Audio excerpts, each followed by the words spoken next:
Hey kids, it's Miss Tio, and hopefully you've had a chance to listen to the read aloud for When Picasso Met Matisse. This is one of my favorite stories, and I love to read it to my students. It talks about a pig who's really Picasso, Pablo Picasso, the famous Spanish artist, and Henri Matisse. Actually, they call him Matisse. And he's based on Henri Matisse, the famous French painter. And it's a really fun story. And I like to introduce my students to Picasso. And then I like to go into a project that helps us to know all about how art can help us to express our feelings. And in today's art project, I want us to learn a little bit more about Picasso and about how he used his art to show feelings of sadness.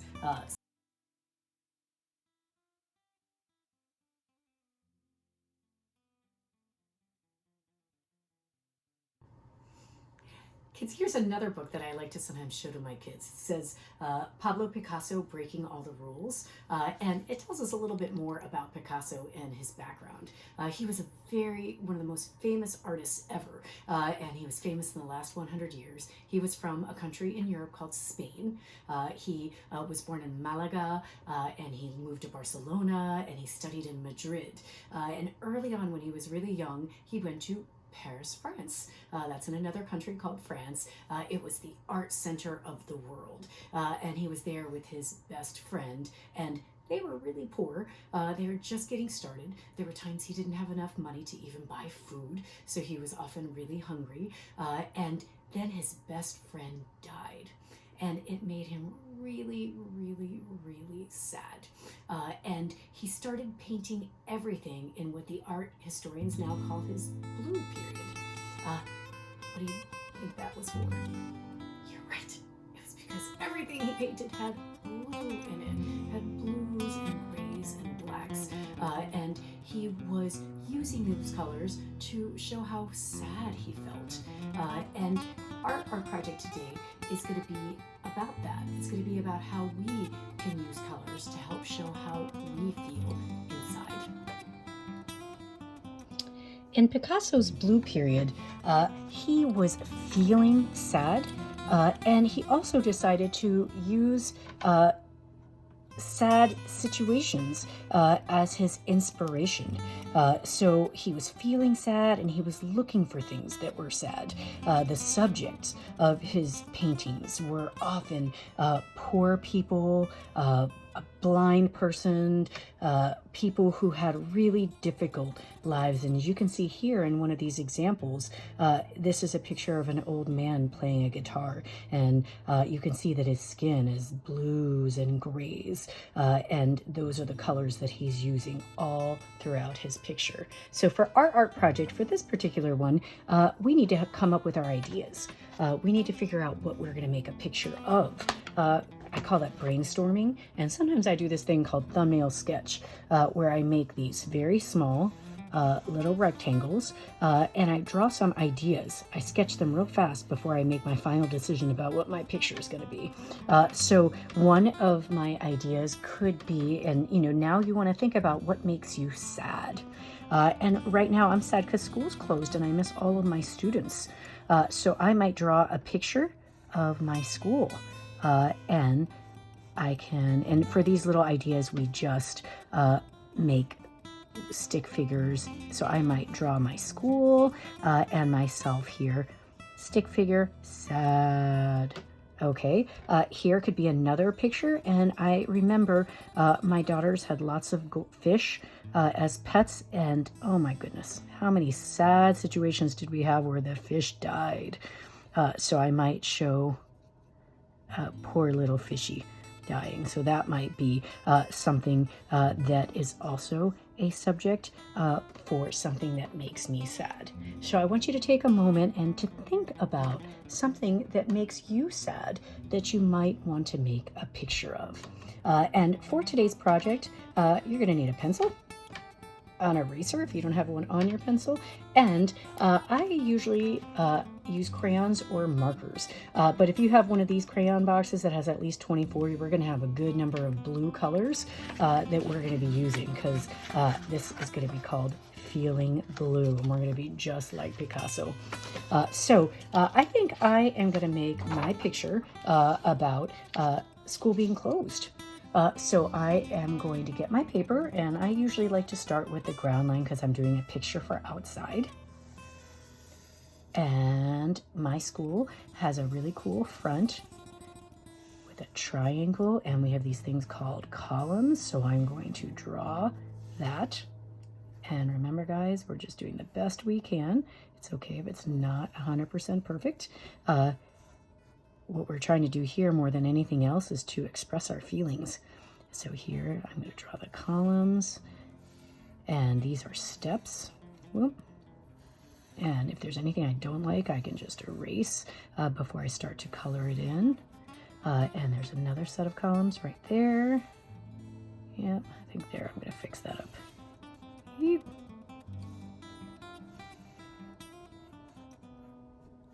Okay, I'm going to make the doorway, and this is the kind of door we have. And there's a window above the door. These kind of lines coming through, and then there are 2 more windows there, and the doorknobs. And school goes this way, and there are windows. Big windows there too. So I'm going to try to put in details like I can. You think about what your sad story is. Gosh, it could be that you went outside to the playground and you fell and hurt yourself. It could be that you had a fight with your brother or sister, or they wouldn't share their toys with you. Just think about something that makes you sad. So here is the sidewalk. Draw.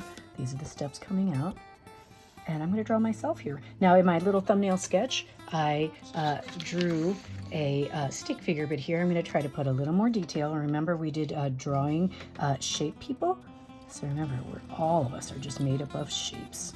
And this one part will be a square. This will be a trapezoid, triangle, triangle. Miss Tio's crazy hair.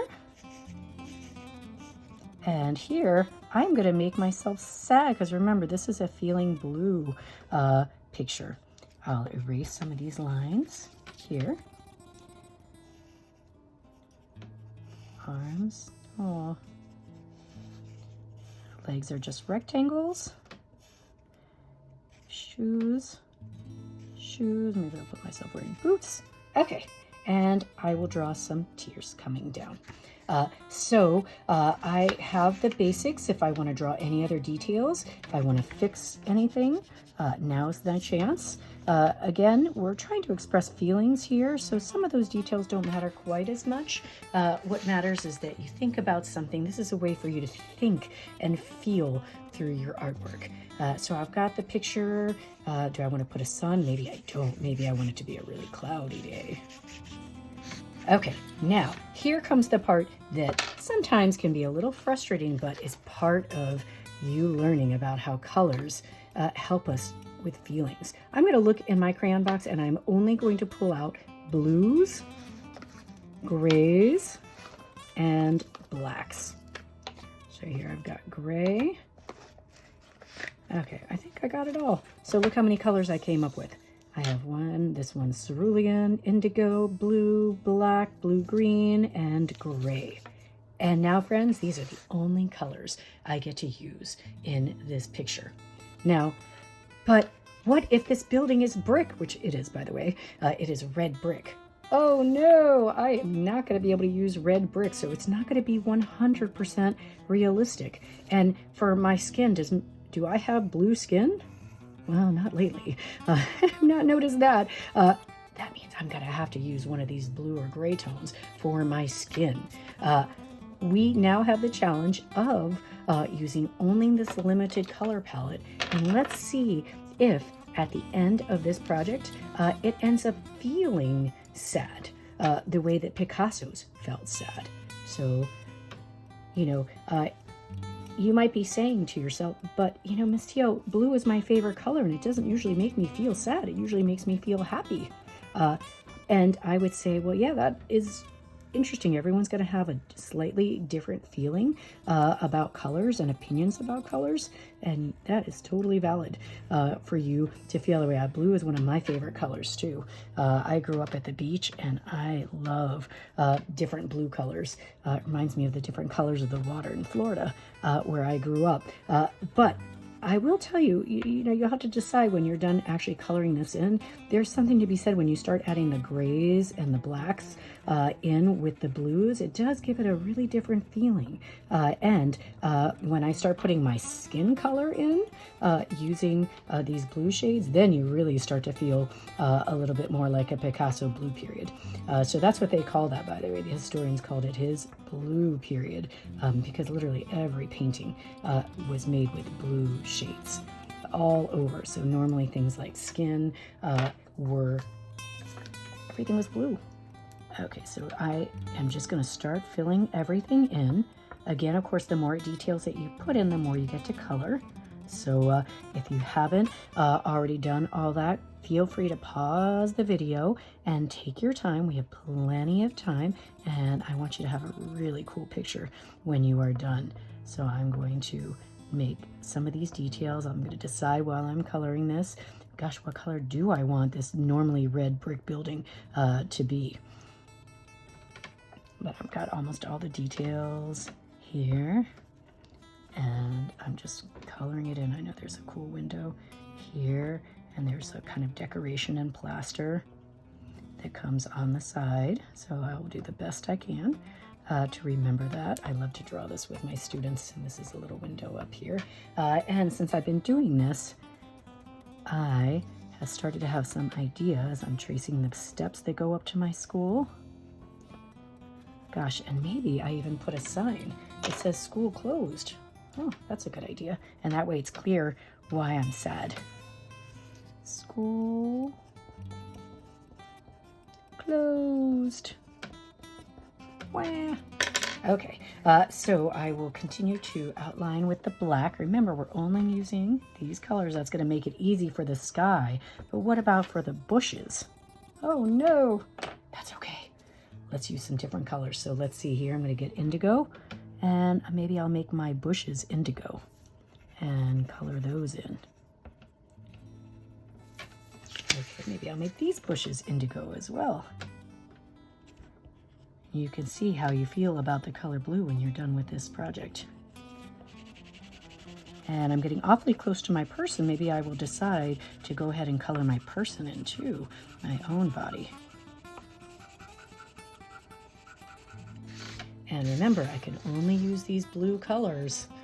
So why don't I make my skins? This is one called cerulean. And guys, if you have even a bigger one than 24, you might even find you have more blue shades to work with. And this is the other part of my skin. So yeah, I'm going to be cerulean. What it'll look like if you've ever seen the movie Avatar. It's going to be just like those guys. Okay, and see, I did it. Even though that's crazy, I did it. And maybe I'll make, let's see, I just did cerulean. I'll just use regular blue for my hair. So you can see all these beautiful blue colors coming in. So now I want you to take time to color your piece in. Remember, only use blues and grays and black. Maybe I'll add some indigo here for my clothing. It's far enough away from the bushes that it won't compete with the bushes. I probably wouldn't want to use the same blue color right next to itself. And maybe I'll use the black for my skirt and for my boots. Here.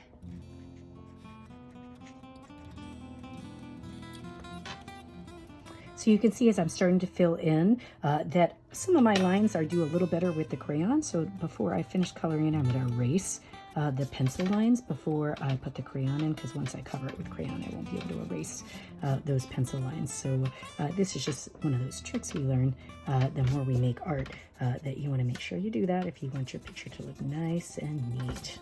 So I'm just looking around here where I started, and I'm just going to try to erase the lines that I ended up covering up with crayon, or doing a better job with my crayon. So you can see I'm still using only blues, grays, and black. So I made black clouds, and I think I'm going to make the sky gray. Ooh. But you see how I have different shades?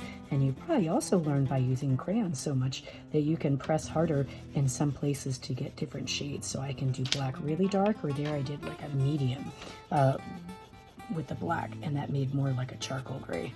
So even though you think you only have 6 colors, you can make them look even more different by pressing hard or pressing softly. So this I'm pressing kind of medium with the gray, but I could press harder, like I'm doing there, and then I don't see as much of the white, and I'll show you with the black. So I pressed hard when I did all the outlining with the black, but I can also go in with the black here and press really firmly, and that gives me more of a shade. And yeah, boy, that sky definitely makes me feel a little bit more somber, doesn't it? And let's see, here I did this school closed. Maybe I'll make that one the same color as the columns here, and then maybe I will use that indigo color to color the school in. Remember, it's normally a red one, so I know sometimes that's hard because we want it sometimes to look exactly like it does in real life, but this project is about us using colors instead of trying to be exactly like real life. These colors are trying to show our feelings. So keep coloring in yours and see how it starts to turn out. So here I decided to do the indigo for the building, and wasn't really thinking about how it came right up close to the bushes, which are also the same color.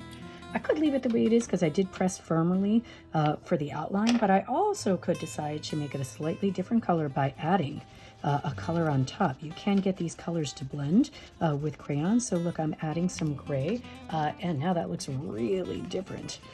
When we add black to a color in painting, we call that shading. And so you're basically shading with the crayons. So, like I said before, you may think you're only working with 6 colors here, but in fact you can make any number of colors here just by blending them together with the crayons. They do a real nice job of blending. So you can see I'm almost done with my Feeling Blue picture. So here I'm just about done with mine. I've used regular blue there. I pressed really firmly. Then I used blue there, but I pressed really softly. And that's cerulean. They look kind of similar, so I might decide here to also add a color. Gosh, maybe I will add some gray like I did to the indigo and kind of change the color of the grass. I know you kids are telling me, grass is green, Miss Tio. It's okay. Remember, we're doing our blue period picture just like Picasso did.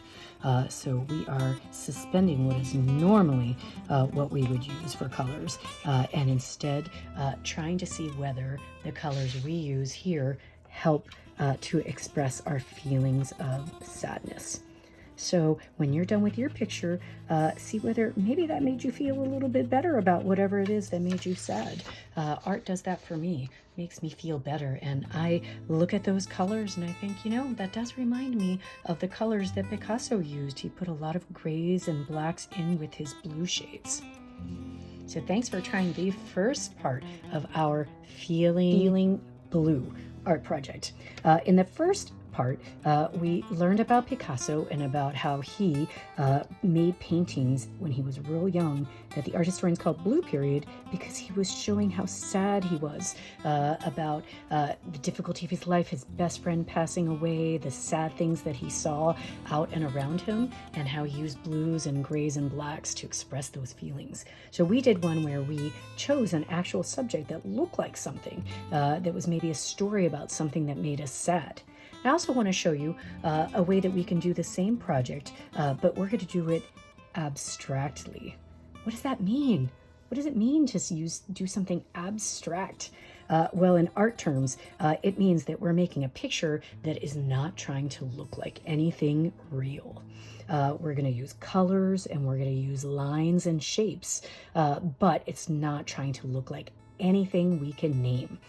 So for this one, again, you can start with a pencil. I'm hoping you're not really going to need the eraser because in this one, because we're not trying to look like anything in particular, I just want you to have some fun with lines. And when we start coloring in, I'm going to be using crayons.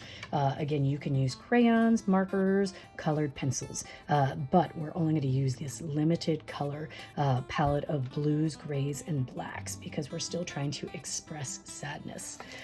For this example, I'm going to use a marker because I think it shows up a little bit better.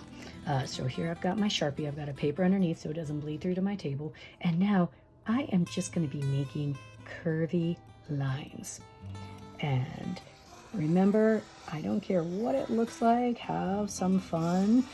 You should make sure that the line crosses over because what we're going to be doing is making different shapes that we are then going to color in. So if you feel like these lines, like maybe zigzag lines, make you feel more sad, and actually they might make you express more anger.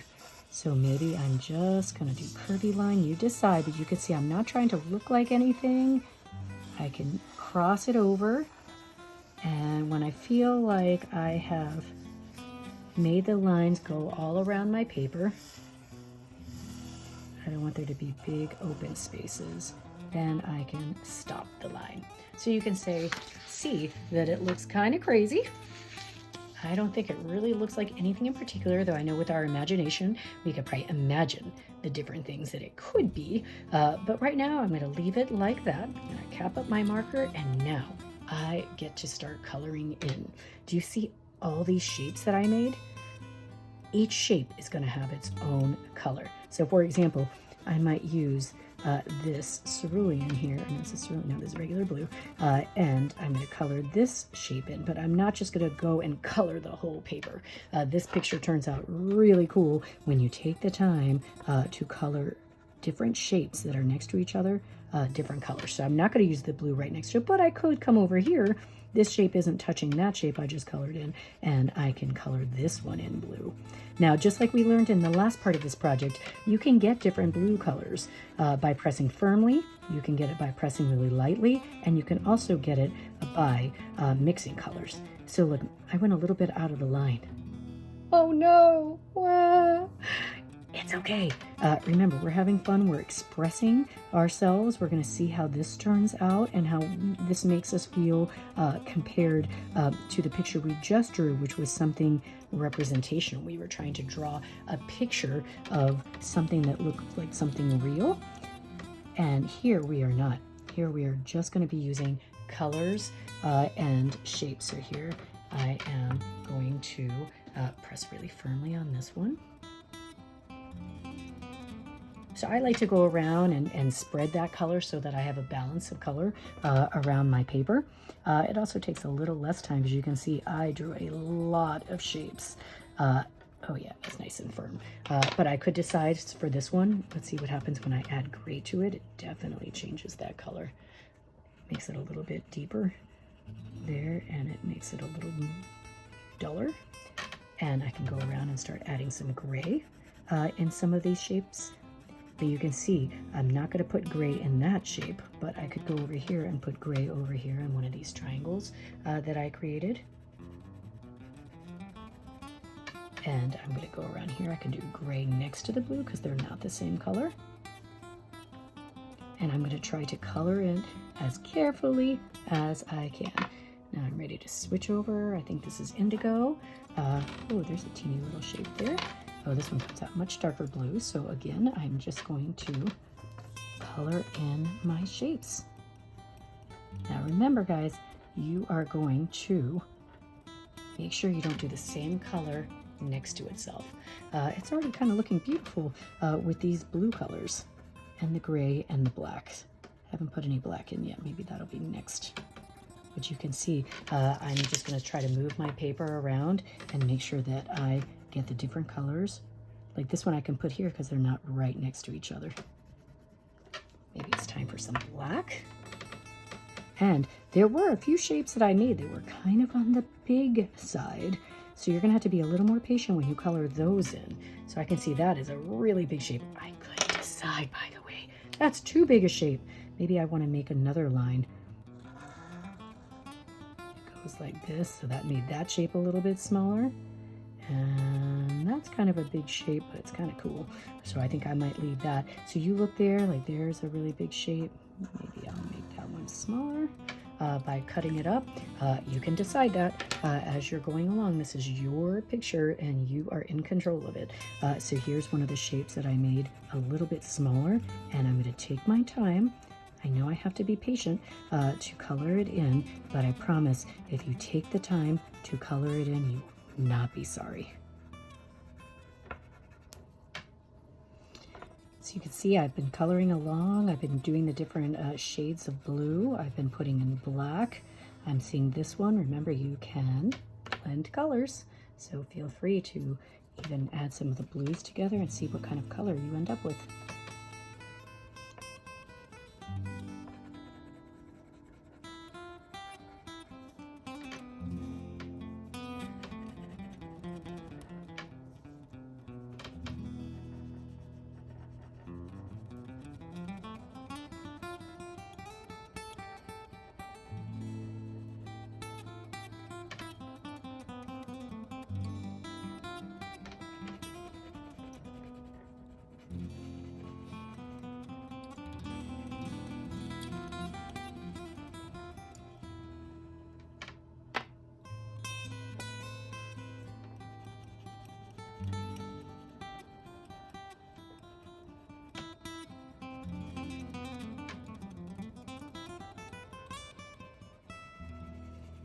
You can see I'm using black next to other blacks, but because I'm going lighter, it ends up looking more like a charcoal color. So it is in fact different from that really deep, dark black there when you look at it. Do the same here, make more of a charcoal color. So keep coloring in all of your abstract shapes. So now I'm done with my abstract blue picture. I hope that you've had some fun expressing your emotions through color here. And thanks for making art with Miss Teal.